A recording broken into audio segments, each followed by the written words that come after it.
Hello বন্ধুরা, স্বাগত তোমাদের সবাইকে সোলো লেভেলিং এর পর্ব 6-এ। এই পর্বের শুরুতেই আমরা দেখতে পাই একটা ছেলে কোরিয়া রাস্তা দিয়ে হাঁটছিল, আর সেই সময় সে ভাবে এই এত বড় গেটটা আর কয়েকদিনের মধ্যেই খুলে যাবে, আর আমি এখন একটা বি র্যাঙ্কের হান্টার, তাই আমাকেও এখানেই থাকতে হবে। আর এই সমস্ত ভাবতে ভাবতেই তার সঙ্গে একজনের ধাক্কা লাগে। সে তার দিকে তাকিয়ে দেখতে পায় যে এই লোকটা বিশাল বড়, কিন্তু এইটা যে আসলে একটা মোনার্ক সেটা সে বুঝতে পারে না। সে তার চেহারা দেখে ভাবে এই চেহারা তো মা ডংবুকের থেকেও অনেক বড়, আর এটা নিশ্চয়ই একটা হান্টার, যেহেতু এখন এখানে শুধুমাত্র হান্টাররাই আছে, বাকি সমস্ত লোকজনদেরকে বাইরে পাঠিয়ে দেওয়া হয়েছে। যাই হোক, এই সময় বি র্যাঙ্কের হান্টারটা ওই মোনার্কটাকে বলে, এই তুমি আমাকে ধাক্কা মারলে, আমাকে সরি বলার দরকার তোমার। আর সে মনে মনে ভাবতে থাকে যে সেও একটা এখন বি র্যাঙ্কের হান্টার, মানে একটা টপ টিয়ারের হান্টার। সে এখন আর কারোর কথায় চলবে না, তার নিজের দম আছে। কিন্তু তার এই কথা শুনে মোনার্কটা কোনো নড়াচড়াই করে না, সে ছেলেটার দিকেই তাকিয়ে থাকে। যেটা দেখে ছেলেটা বলে, তুমি কি তাকিয়ে থাকবে এইভাবে? ক্ষমা চাও আমার থেকে। কিন্তু এই সময় মোনার্কটা তাকে আস্ত গিলে ফেলে, যেটা দেখে আশেপাশের সমস্ত হান্টাররা পুরো ভয় পেয়ে যায় যে এই লোকটা এক্ষুনি একটা মানুষকে পুরো গিলে ফেললো। আর বাকি হান্টাররা কোনো কিছু করবে তার আগেই মোনার্কটা আশেপাশের সবকিছু ভাঙচুর করতে থাকে, আর সেখানকার সবাইকে উদ্দেশ্য করে বলে, আমি এখন তোমাদের সবাইকে মারবো, তোমাদের সবাইকে আমার এই দাঁত দিয়ে চাবিয়ে খাবো। আমি হলাম the king of beast, the monarch of fangs. যদি তোমরা পারো তাহলে আমাকে আটকে দেখাও। অন্যদিকে আমরা দেখতে পাই যে সাং জিনবো আর চাহিন এখনো পাহাড়েই রয়েছে। চাহিন এখন পাহাড়ের মধ্যেকার জলাশয় থেকেই এখন একটু জল খায়, আর তারপরে সাং জিনবো তাকে বলে, এখানে পাশেই আমি একটা হোটেল চিনি, ওটা খুবই ভালো, তাহলে চলো আমরা ওখানেই যাই। আমরা ফ্রেশও হয়ে নেব আর তারপর ব্রেকফাস্ট করে নেব। যেই কথাটা চাহিনেরও ভালো লাগে, তাই সাং জিনবো এখন কাইসেলকে ডাকে। যেটা দেখে চাহিন বলে, তুমি যে বললে হোটেলটা পাশেই, বেশি দূরে নয়? যার উত্তরে সাং জিনবো বলে, হ্যাঁ পাশেই, যদি আমি ফুল স্পিডে দৌড়াই তাহলে 5 মিনিটেই পৌঁছে যাব। আর তার এই কথা শুনে চাহিন ভাবতে থাকে 5 মিনিটে সাং জিনবো কতটা যেতে পারবে। যাই হোক, এরপর তারা কাইসেলের পিঠে করে সেখান থেকে উড়ে যায়। অন্যদিকে হান্টার অ্যাসোসিয়েশনের বিল্ডিং এ এখন আমরা দেখতে পাই ও জিনচুলকে এসে কেউ বলে যে তার বিল্ডিং এর সামনেই কেউ একজন সমস্ত হান্টারদেরকে মারছে। ও জিনচুল জিজ্ঞাসা করে যে কতগুলো হান্টার এখনো পর্যন্ত মারা গেছে, যার উত্তরে অন্য লোকটা বলে পুরোপুরি সঠিকভাবে এখনো বলা যাচ্ছে না। যেটা শুনে ও জিনচুলের মাথায় হাত পড়ে যায়। সে ভাবতে থাকে ডানজন ব্রেকের তো এখনো কিছুদিন বাকি ছিল, তাহলে এখনই এই সমস্ত কেন হচ্ছে? আর এত বড় একটা গেটের থেকে কি বিস্ট বেরোবে সে সমস্ত আমরা জানিই না, সেটার সঙ্গে লড়াই করে একটা বড় ব্যাপার, তার মধ্যে এখন আবার কোন আপদ এসে জুটলো কে জানে। এরপরে ও জিনচুল জিজ্ঞাসা করে যে সাং জিনবো এখন কোথায়, যার উত্তরে অন্য লোকটা বলে তাকে এখন খুঁজে পাওয়া যাচ্ছে না। এইটা শুনে ও জিনচুল বলে, ঠিক আছে, তাহলে আমাকেই ব্যাপারটা সামলাতে হবে। আর এই সময় হঠাৎই ওই লোকটার কাছে খবর আসে যে একটা হান্টার ওই বিস্টটার সামনে গেছে লড়াই করার জন্য। ও জিনচুল জিজ্ঞাসা করে যে ওটা কি সাং জিনবো, কিন্তু ওই লোকটা বলে যে না, সাং জিনবো না, কিন্তু ওয়ার্ল্ডেরই একটা টপ ক্লাস হান্টার। এখন আমরা দেখতে পাই যে ওই মোনার্কের সামনে জার্মানির টপ হান্টার লেনার্ড দাঁড়িয়ে রয়েছে, যে সাউথ কোরিয়াতে সাং জিনবোর সঙ্গে দেখা করতে এসেছিল। সে এখন মোনার্কের সামনে দাঁড়িয়ে থেকে ভাবতে থাকে, এটাই কি আমার জীবনের শেষ, নাকি আমি এই বিস্টটাকে মারতে পারবো? আর এখন সে ঠিক করে যা হবে হবে, এই বলে সে অ্যাটাক করার জন্য প্রস্তুত হয়। আর এরই মধ্যে সেইখানে থমাস আন্দ্রে চলে আসে আর লেনার্ডকে বলে, তুমি আমার রাস্তা আটকাচ্ছ, সরো তো এখান থেকে, এই বিস্টটাকে আমি মারবো।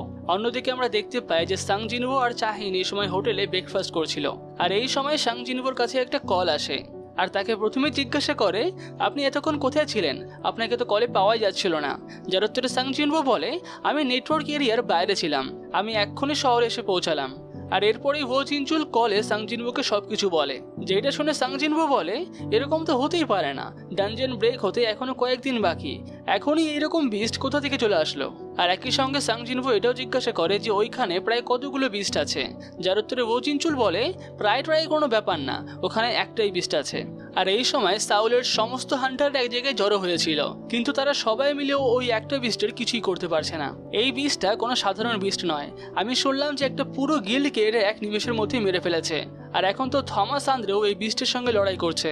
তার এই কথা শুনে সাং জিনবো খুবই চিন্তায় পড়ে যায়। সে ভাবতে থাকে, আমি তো থমাস এবং বাকি সমস্ত হান্টারদের কাছে আমার একটা করে শ্যাডো বিস্ট রেখেছি, আর আমি বলেছিলাম যে কোনো রকম কোনো সমস্যা হলেই আমাকে সঙ্গে সঙ্গে জানাতে, আর ওরা এখনো ফাইট করছে, কিন্তু আমার কোনো শ্যাডো বিস্টে আমাকে জানালো না এখনো। আর এরপরেই সাং জিনবো তার শ্যাডো সোলজারগুলোর সঙ্গে কন্ট্যাক্ট করার চেষ্টা করে, কিন্তু সে করতে পারে না, সে এখন তার কোনো শ্যাডো বিস্টকেই খুঁজে পায় না। আর এরপরেই সাং জিনবো চাহিনকে বলে, সাউথ কোরিয়াতে এখন খুবই একটা বড় প্রবলেম হয়ে গেছে। যেটা শুনে চাহিন জিজ্ঞাসা করে, কি হয়েছে, ডানজন ব্রেকটা হলো নাকি?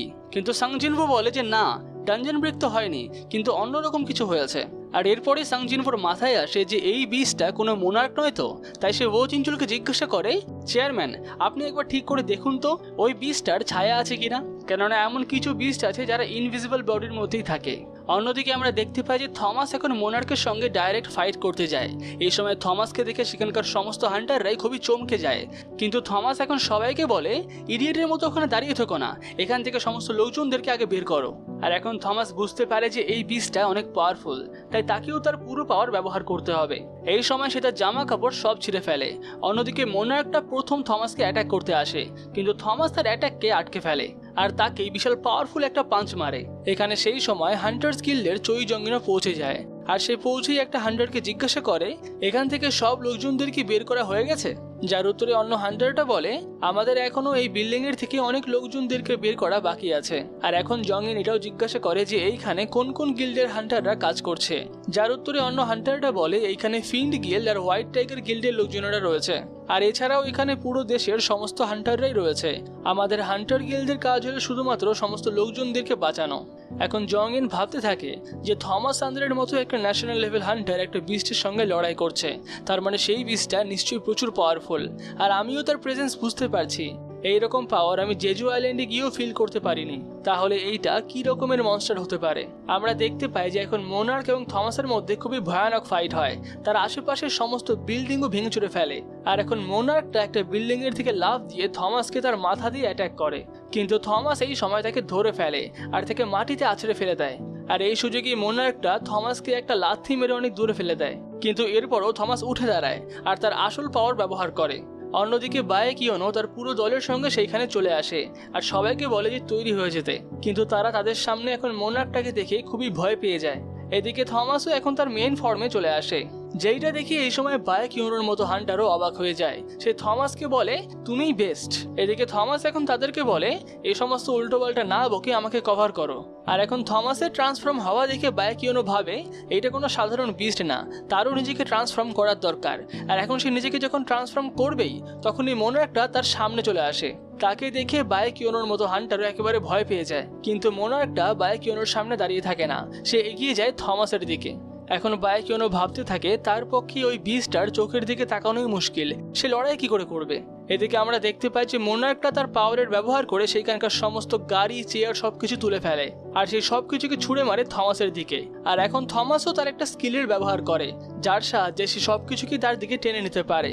আর এখন সে সমস্ত গাড়িকে তো টেনে নেয়, আর একই সঙ্গে সেই মোনার্কটাকেও টানতে শুরু করে। আর যখন মোনার্কটা তার সামনে চলে আসে, সে তখন তাকে ঘুষি মেরে মাটিতে পিষে দেয়। থমাস আন্দ্রের মনে হয় যে তার জিত আর খুব বেশি দূরে নেই, আর এরপরে সে মোনার্ককে একটা ঘুষি মারতে যায়, কিন্তু এই সময় মোনার্কটা তার ঘুষিটা আটকে ফেলে। আর একই সঙ্গে থমাসকে বলে, আমি সত্যি এটা দেখে অবাক হচ্ছি যে একটা ব্রিলিয়ান্ট লাইট অফ ফ্রেগমেন্টের এত পাওয়ারও হতে পারে, কিন্তু এইভাবে খেলতে আমার আর ভালো লাগছে না। এই বলে সে নিজেকে ট্রান্সফর্ম করতে শুরু করে আর সে আগের থেকেও অনেক বড় হয়ে যায়। আর তারপরে সে থমাসকে বলে, তুমি কি ভয়টাকে ফিল করতে পারছো? আমাকে ভয় পাচ্ছ তুমি? তোমার জেতার সব আশা কি শেষ হয়ে গেছে? আর এখন থমাসকে মারতে মারতেই মোনার্কটা দেখতে পায় যে থমাসের ছায়াতে আরো একটা বিস্ট রয়েছে।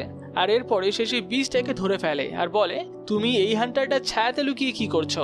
যাও পালাও এখান থেকে। এই বলে সে শ্যাডো বিস্টটাকে চাপ দিয়ে মেরে ফেলে। আর তারপরে সে আবার থমাসকে ধরে আর বলে, তোমার তো তোমার পাওয়ারের ওপর খুবই কনফিডেন্স আছে, তাহলে চলো আমরা এই ব্যাটেলটা এইভাবেই করি। আর এই বলে সে থমাসের মুখোশটা হাত দিয়ে চেপে ভেঙে ফেলে, কিন্তু সেই সময় থমাস তাকে পেছন থেকে এসে ধরে ফেলে আর মোনার্কটাকে বলে, তুমি এই সমস্ত কি করছো? আমি তো পেছনে।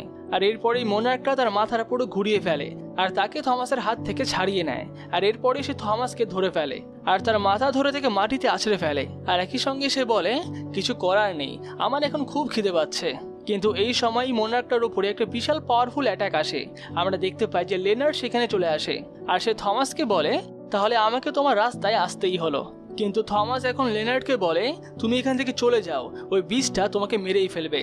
কিন্তু লেনার্ড এখন বলে, আমি যেতে পারবো না, কেননা আমিও একটা হান্টার। আমার সঙ্গে যদি এরকম 100 বারও হয়, আমি 100 বারও এখানে থেকেই লড়াই করব, তাতে কি হবে আমার কোনো যায় আসে না। কিন্তু এরপরে যখন মোনার্কটা তার সামনে চলে আসে, সে একেবারেই ভয় পেয়ে যায়। সে ভাবে, আমি কি তাহলে ভুল সিদ্ধান্তই নিলাম? কিন্তু মোনার্কটা লেনার্ডকে অ্যাটাক করার আগে সেখানে একটা শ্যাডো বিস্ট চলে আসে আর মোনার্কটাকে কামড়ে ধরে ফেলে। কিন্তু মোনার্কের এতে তেমনও কোনো কিছু হয় না, আর আমরা দেখতে পাই যে সেখানে সাং জিনবো পৌঁছে যায়। সে এসেই মোনার্ককে এক লাথি মারে, যে লাথিতে মোনার্কটা রাস্তায় পড়ে যায় আর আশেপাশে সব কিছু ভেঙে যায়। আর এরপরে সাং জিনবো লেনার্টের পাশে নামে আর তাকে বলে থমাসকে নিয়ে কোনো একটা সুরক্ষিত জায়গায় যেতে। এদিকে মোনার্কটাও এখন ট্রান্সফর্ম হয়ে একটা নেকড়ের মতো হয়ে যায় আর বলে তাহলে ফ্রস্ট মোনার্ক ঠিকই বলছিল, একটা মানুষের মধ্যে শ্যাডো মোনার্কটা আছে। আমরা দেখতে পাই যে সাং জিনবোর পেছনে থমাস এবং বাকি সমস্ত হান্টাররা চলে যায়। তারা বলে যে আমাদের বিষয়ে চিন্তা করতে না। এদিকে সাং জিনবো এখন মোনার্কটাকে দেখে বুঝতে পারে যে এই মোনার্কটার রক্তের খিদে প্রচুর, আর তার থেকেও বড় কথা ও এখানে একা নেই, আরও অনেকে আছে। অন্যদিকে মোনার্কটা এখন ভাবতে থাকে যে একটা মানুষের শরীরে শ্যাডো মোনার্ক এসে এত পাওয়ারফুল কি করে হতে পারে। নিশ্চয়ই এটা আর্কিটেক্টেরই কাজ, ওই হয়তো কোনো রকম প্ল্যান বের করেছে একটা মানুষের মধ্যে এত পাওয়ার দেওয়ার। আর এই সময় সেখানে অন্য একটা মোনার্ক চলে আসে, যেটা ছিল একটা মেয়ে যার নাম কিউয়েরশা। কিউয়েরশা এসেই এখন বলে তাহলে আমি কি এই মানুষটাকে খেতে পারবো? আমার সত্যি কথা বলতে গেলে অন্য একটা মোনার্ককে টেস্ট করার খুবই ইচ্ছা ছিল। আর এরপরে সেখানে ফ্রস্ট মোনার্কও চলে আসে। এখন এখানে তিনটে মোনার্কই থাকে, ফ্রস্ট মোনার্ক, বিস্ট মোনার্ক আর ইনসেক্ট মোনার্ক, যাদের প্রত্যেকেরই আলাদা আলাদা নাম তো অবশ্যই আছে। বিস্ট মোনার্কের নাম হলো র্যাকান, ফ্রস্ট মোনার্কের নাম হলো সিল্লাদ, আর ওই ইনসেক্ট মোনার্কের নাম হলো কিউয়েরশা। যাই হোক, এই সময় সেখানে একটা বিশাল বড় লড়াই শুরুই হবে। এখন সাং জিনবো সমস্ত শ্যাডো সোলজারকে সেইখানে ডাকে আর তারা সবাই বেরিয়ে সঙ্গে সঙ্গে সমস্ত মোনার্কগুলোর উপরে অ্যাটাক করা শুরু করে দেয়। এই সময় প্রথমেই সিল্লাদ সমস্ত শ্যাডো বিস্টকে একেবারে বরফ দিয়ে জমিয়ে ফেলে, আর তারপরে সিল্লাদ বলতে থাকে হ্যাঁ, ও কি ভেবেছিল যে ওর এই সমস্ত শ্যাডো বিস্ট দিয়ে ও আমাদেরকে হারিয়ে ফেলবে? আর তার থেকেও বড় কথা কি জানো, শ্যাডো মোনার্কের পুরো পাওয়ার এখনো ও নিজের মধ্যে আনতে পারেনি। শ্যাডো মোনার্ক হলো মোনার্কদের মধ্যে সব থেকে পাওয়ারফুল, সেই তুলনায় ও কিছুই না। আর এরই মধ্যে আমরা দেখতে পাই যে সাং জিনবো বরফের থেকে বেরিয়ে আসে আর তার হাতে কামিশের ড্যাগারটা নিয়ে নেয়। আর এখন সিল্লাবের দিকে তাকিয়ে বলে তুমি যাই বলো না কেন, তোমাকে আমি আজকে এখানেই মারবো। যেটা শুনে সিল্লাব তারও অনেকগুলো বীজকে সেইখানে ডেকে আনে। আর এখন পিছন থেকে কিউয়েরশা বলে আরে আরে আমিও তো এখানে আছি, আমাকেও একটু মজা নিতে দাও। আর সেও তার অনেকগুলো বীজকে সেখানে ডেকে আনে আর তারা সবাই মিলে এই সময় সাং জিনবোর উপরে অ্যাটাক করে। আর সাং জিনবো তার 2 হাতে দুটো ড্যাগার নিয়ে তাদেরকে মারতে থাকে। তার জন্য এটা তেমন কিছু বড় কাজ নয়। আর এরপরেই সে স্ট্রেইট এগিয়ে যায় সিল্লাবের দিকে তাকে মারার জন্য, কিন্তু এরই মধ্যে র্যাকান আবার তার সামনে চলে আসে আর তাকে অ্যাটাক করে। এখন সাং জিনবো তার ড্যাগার দিয়ে র্যাকানের অ্যাটাক আটকায়, যেটা দেখে র্যাকান বলে তুমি কি ভাবছো তোমার এই সমস্ত ছোট ছোট চাকু দিয়ে তুমি আমাকে হারাতে পারবে? এই বলতে বলতেই সাং জিনবো র্যাকানের একটা হাত কেটে ফেলে আর তাকে বলে তোমার কি মনে হচ্ছে এই ড্যাগারগুলো কোনো নর্মাল ড্যাগার? আর এই ঘটনা দেখে র্যাকানও খুবই অবাক হয়ে যায়। এরই মধ্যে কিউয়েরশা সেখানে কয়েকটা বড় বড় হাতকে ডেকে নিয়ে আসে আর র্যাকানও নিমেষের মধ্যে তার হাতকে জোড়া লাগিয়ে ফেলে। আর সাং জিনবোর একার পক্ষে এখন 3টে মোনার্কের সঙ্গে একসঙ্গে লড়াই করাটা খুবই মুশকিল হচ্ছিল। আর আমরা দেখতে পাই যে এই সময় বেরু সেখানে চলে আসে আর বলে তোমরা আমার কিংয়ের উপরে কি করে হাত লাগালে? আর এখন বেরুকে দেখে সিল্লাদ ভাবতে থাকে এটা তো একটা কমান্ডার লেভেলের বিস্ট, এই মানুষটা একটা কমান্ডার লেভেলের বিস্ট বানিয়ে ফেললো। অন্যদিকে র্যাকানও একই কথাই বলে যে কোনো কমান্ডার লেভেলের বিস্টরা একটা ডিস্ট্রাকশনের রাজা। কিন্তু এই সময় কিউয়েরশা ভাবে যে এই সমস্ত পিঁপড়েগুলো তো আমার আন্ডারে কাজ করতো, কিন্তু সে এখন কাজ করছে এই শ্যাডো মোনার্কের আন্ডারে, একে তো পানিশমেন্ট দেওয়াটা আমারই কাজ। এই বলে সে বেরুর উপরে অ্যাটাক করে, কিন্তু সেই অ্যাটাক বেরুর গায়েও লাগে না। সে সেটাকে খুব সহজেই পাস করে সাং জিনবোর কাছে চলে যায়, যেটা দেখে কিউয়েরশাও এই সময় খুবই অবাক হয়। আর এরপরে বেরু যখন সাং জিনবোর সামনে বসে উল্টো পাল্টা বকতে থাকে সেই সময় অনেকগুলো বিষ তাদের উপরে অ্যাটাক করে আর সাং জিনবো আর বেরু একসঙ্গে মিলে তাদেরকে নিমেষের মধ্যেই মেরে ফেলে। কিন্তু এরপরে কিউয়েরশার বড় বড় হাতগুলো এসে সাং জিনবোকে অ্যাটাক করে, যে অ্যাটাকটা সাং জিনবো ব্লক করতে পারে না। সে পিছনে গিয়ে পড়ে যায় আর আশেপাশের দেওয়ালও ভেঙে যায়। আর তারপরে সাং জিনবোর উপরে একসঙ্গে অনেকগুলো কাটার অ্যাটাক আসে, কিন্তু সাং জিনবো এইবার সেইগুলোকে ব্লক করতে সক্ষম হয়। যেটা দেখে এখন সিদ্দাল ভাবতে থাকে ও আমাদের অ্যাটাক কিভাবে কতক্ষণ ব্লক করতে পারবে। আর এখন সাং জিনবো তার দিকে তাকিয়ে বলে আমি তোমাকে আগেই বলেছি তোমরা এখান থেকে বেঁচে ফিরতে পারবে না। যেটা শুনে সিদ্দাল খুবই রেগে যায়, সে বলে তোমার মতো একটা সাধারণ মানুষ আমার মতো একটা মোনার্ককে এটা কি করে বলতে পারে? এদিকে সাং জিনবো এখন তার বুকে একটা ড্যাগার ঢুকিয়ে দেয়, কিন্তু মোনার্কটার এতে তেমন কিছুই হয় না। সে বুঝতে পারে যে এই একটা ড্যাগার বুকে মারলে একটা মোনার্কের কিছুই হবে না, আরো পাওয়ারফুল অ্যাটাক করতে হবে। আর তারপরে সে তার ড্যাগার দিয়ে তাকে অ্যাটাক করতেই যায়। সেই সময় র্যাকান তার পেছন থেকে চলে আসে আর তার উপরে অ্যাটাক করে। আর এখন সাং জিনবোর পিঠে অনেকটা কেটে যায়, তার মুখ দিয়েও রক্ত বেরিয়ে যায়। আর বেরু এখন এটা দেখে তো খুবই রেগে যায়, কিন্তু বেরুরও এই সময় কিচ্ছু করার থাকে না, কেননা কিউয়েরশা যে হলো মোনার্ক অফ ইনসেক্ট সে এখন বেরুকে কন্ট্রোল করে রাখে আর তাকে বলে এই দুনিয়াতে যত ইনসেক্ট আছে সেই সবাই আমার সন্তান, আর তুমিও আমারই সন্তান। এখন তুমি মানো কিংবা না মানো, তোমাকে আমার কাছেই থাকতে হবে। অন্যদিকে সাং জিনবো এখন রাস্তা দিয়ে বসে পড়ে, আর তার সামনে এখন র্যাকান দাঁড়িয়ে থাকে একটা বিশাল বড় তরোয়াল নিয়ে, আর সে তাকে বলে এটাই তোমার শেষ। অন্যদিকে বেরু এখন বাকি সমস্ত শ্যাডো বিস্টদেরকে বলে তোমরা কি করছো, আমাদের কিংকে তাড়াতাড়ি বাঁচাও। আর এই সময় গ্রিড নামে শ্যাডো বিস্টটা বরফের থেকে বেরিয়ে আসে আর বলে আমি বাঁচাবো কিংকে। এখন গ্রিডকে দেখে র্যাকান সিল্লাদকে বলে এই বিস্টটাও কিন্তু অনেক পাওয়ারফুল। আর এখন একে একে সমস্ত শ্যাডো বিস্টরাই বরফের থেকে বেরিয়ে আসে, কিন্তু সিল্লাদ এই সময় সাং জিনবোর সামনে থেকে বলে সবকিছু শেষ, তোমার ক্ষতটা অনেকটাই ডিপ, তোমার কাছে আর সময় নেই। কিন্তু সাং জিনবো এখন হাসতে হাসতে বলে কোন ক্ষত, এই ক্ষতটা? হ্যাঁ, এটা কোনো ব্যাপার না। আর এখন সে তার ফুল রিকভারি ব্যবহার করে, যার পরে তার শরীর পুরোপুরিভাবে রিকভার হয়ে যায়। আর এইটা দেখে সিল্লাদের র্যাকানের মাথা খারাপ হয়ে যায় যে এরকম আবার হতে পারে নাকি। অন্যদিকে আমরা দেখতে পাই যে পুরো পৃথিবীতে এখন এই খবরটা ছড়িয়ে যায় যে সাউথ কোরিয়াতে এমন কিছু বিস্ট এসছে যাদেরকে সাং জিনবো এবং থমাস আন্দ্রের পক্ষে হারানো মুশকিল হচ্ছে। আর এদিকে থমাসের অবস্থা এখন তো খুবই খারাপ থাকে, তাকে সবাই হিল করতে থাকে, কিন্তু থমাস এখনো জিজ্ঞাসা করে ওইদিকে কি চলছে আমাকে বলো। যার উত্তরে লেনার থমাসকে বলে আমার কেমন যেন মনে হচ্ছে যে এটাই পৃথিবীর শেষ। আর এখন বাইক তার সামনে দেখতে পায় যে সাং জিনবোর শ্যাডো বিশাল বড় হয়ে যায়। সে ভাবতে থাকে এটা কি সেই সাং জিনবো যাকে আমি আগে চিনতাম? আমি জানি যে ও নিজের শক্তিকে বাড়াতে পারে, কিন্তু তাই বলে যে এতটা, সেটা আমি কোনোদিনই ভাবিনি। আমরা এখনো দেখতে পাই যে সাং জিনবো আর তার সমস্ত শ্যাডো বিস্টগুলো এখন দুটো মোনার্কের সঙ্গে একাই লড়াই করতে থাকে। আর এই সময় বেরু ও কিয়োশাকে অ্যাটাক করে।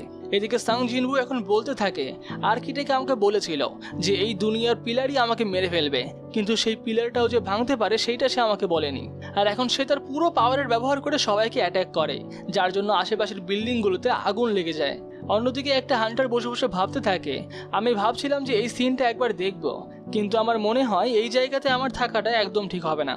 আমরা জানতে পারি যে 30 মিনিট আগে ফিন গিল্ডের সবাইকে এখানে ডাকা হয়েছিল এখানে একটা বিশাল পাওয়ারফুল আগুন জ্বালানোর জন্য।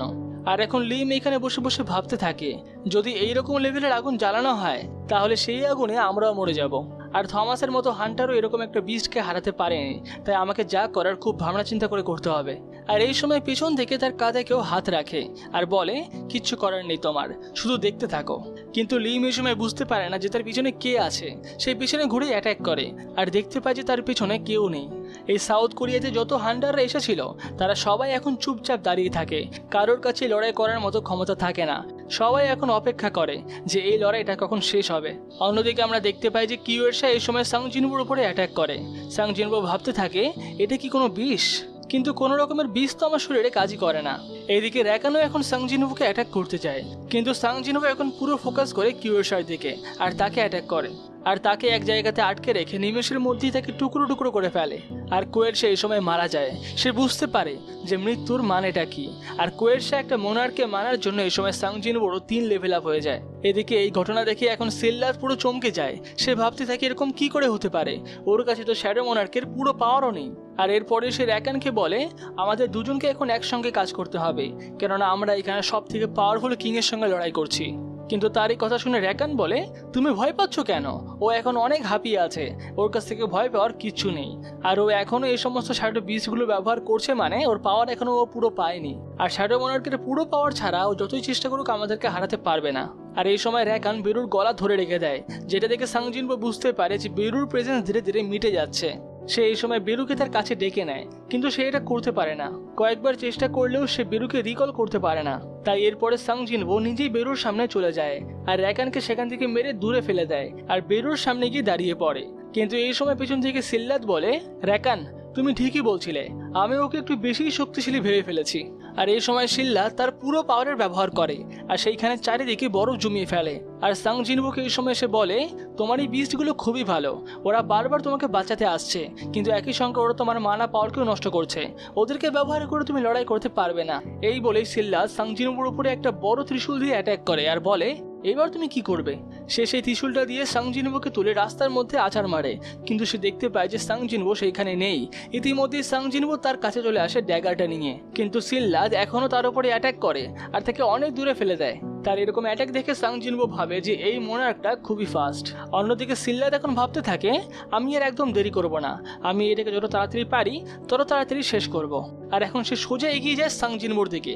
তাদের দুজনের মধ্যে এখন লড়াই হয় একদম সামনাসামনি। সাং জিনবো বুঝতে পারে যে এই মোনার্কটার সব অ্যাটাকই সে দেখতে পারছে, এর থেকে আর একটু পাওয়ারফুল হলেই সে তাকে হারাতে পারবে। কিন্তু সিল্লাদ এই সময় বলে অত ভাবনা চিন্তা করে লাভ নেই, এখন তোমাকে মরতেই হবে।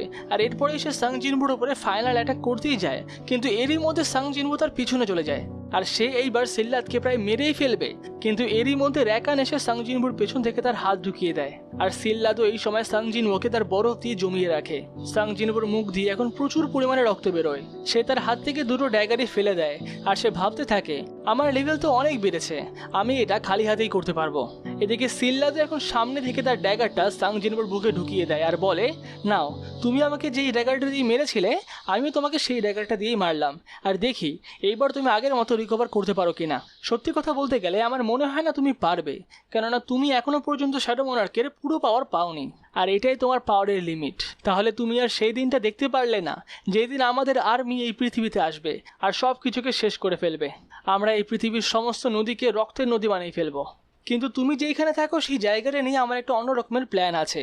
আমি এইখানকার সমস্ত মানুষকে জমিয়ে রাখবো আর চিরকাল তাদেরকে কষ্ট দিতে থাকবো। তারা চিরকালই বেঁচে থাকবে, কিন্তু শুধুমাত্রই কষ্টে। এদিকে সাং জিনবো এখন ভাবতে থাকে আর একটু সময় যদি সে বেঁচে থাকতো। কিন্তু সিস্টেমের থেকে মেসেজ চলে আসে যে প্লেয়ারের এইচপি পুরো 0 হয়ে গেছে আর প্লেয়ার মারা গেছে। কিন্তু এরই সঙ্গে প্লেয়ার একটা আননোন স্কিলও পায়। আর আমরা দেখতে পাই যে সাং জিনবো আবার ফিরে আসে সেই হসপিটাল বেডে যেখানে আমরা তাকে প্রথম এপিসোডে দেখেছিলাম।